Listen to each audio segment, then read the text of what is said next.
వీళ్ళని రామ్ వెళ్ళిపోయాక group decide చేయండి ఎవరు ఓనర్ అవ్వాలి అన్నప్పుడు ఇమాన్యులే కదా చెప్పాడు.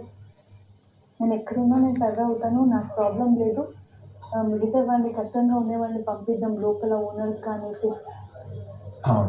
అప్పుడు అనేసి యాక్షన్ కూడా చేసేసి మన నామినేషన్ వెళ్ళమంటున్నాడు తెలుసా. నువ్వు ఇమాన్యులే ఉండాలనేసి ఇమ్మీడియట్గా నువ్వు రామ్ పేరు చెప్పడానికి చెప్పేసరికి నాకు అర్థం కాలే అంటున్నాడు. నాకు అర్థం కాలే. ఈవెన్ రామ్కి కూడా పక్కన తీసుకున్నది పర్లేదు రామ్ నువ్వు వెళ్ళు లోపలికి అని కూడా చెప్పడం రామ్ కూడా చెప్తున్నాడు.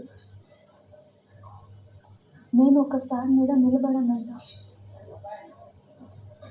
ఆ మాటలు చెప్పి నన్ను నామినేట్ చేశాడు ఇమాన్యుల్.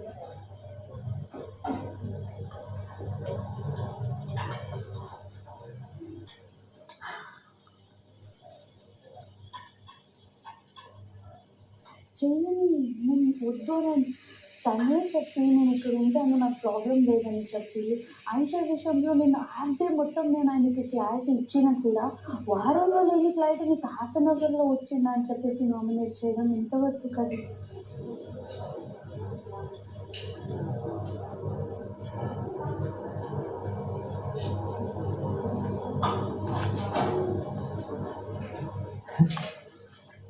ఎక్కువ ఆలోచిస్తుంది కదా నేను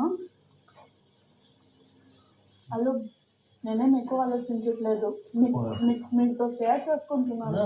అదే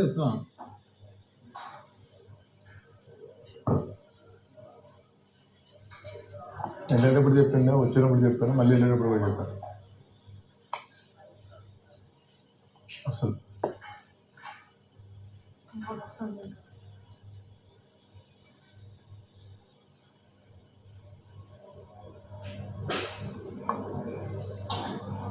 ఈవెన్ ఏ ఆయిషా అయితే నన్ను నామినేట్ చేసి డ్రామా సీరియల్ యాక్టింగ్ అదంతా చెప్పిందో అది